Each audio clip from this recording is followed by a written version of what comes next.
இந்த வீடியோவில் என்ன பார்க்க போகிறோன்னா, வாரம் சனிக்கிழமை எங்கள் ஊரில் சந்தை கூடும். சரி, என்னென்ன பொருள் வாங்கியிருக்கேன்னு பார்க்கலாம்.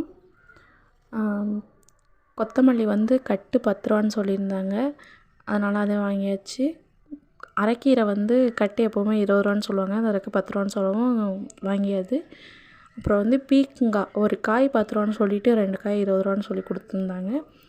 புடலங்காய் பார்க்கும்போது ரொம்ப நாள் ஆச்சு அப்படின்னு சொல்லிட்டு புடலங்காய் வாங்கினது 3 காய் 20 ரூபான்னு சொல்லி கொடுத்தாங்க. பார்க்க ஃப்ரெஷ்ஷாக இருந்துச்சு. லூக்கல்ஸ் ரொம்ப நாள் ஆச்சுன்னு சொல்லிட்டு அதையும் வாங்கியிருந்தேன். அதில் சாம்பார் வச்சு சாப்பிட்டா நல்லாயிருக்கும். 2 சுகருக்கும் அது வந்து ரொம்ப நல்லது.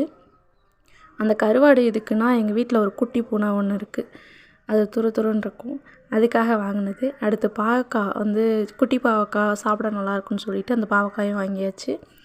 அடுத்து வந்து வெண்டைக்காவும் பார்க்க ஃப்ரெஷ்ஷாக இருந்துச்சு, அதனால் அதையும் வாங்கிட்டோம். வெண்டைக்காய் வந்து எப்போவுமே நம்ம காம்பு ஒடிச்சு பார்த்து தானே வாங்குவோம், அதனால் நல்லா பிஞ்சாக இருந்துச்சு. எப்போவும் இந்த ஃப்ரெஷ்னஸ் இருக்காது, இந்த இருந்ததுனால அதையும் வாங்கியாச்சு. அடுத்து தக்காளி வந்து 1 கிலோ வாங்கிட்டோம். தக்காளி வந்து நாட்டு தக்காளி மாதிரி பார்க்க ஃபீல் ஆச்சு, அதனால் அதையும் வாங்கியாச்சு.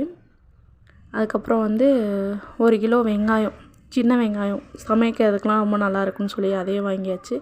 அந்த ரஸ்க்கு வந்து மார்னிங் டீக்கு வந்து சைடிஷ்ஷாக வச்சுக்கிட்டோம். எப்போவுமே அதை சாப்பிட்றது ஒரு தனி டேஸ்ட்.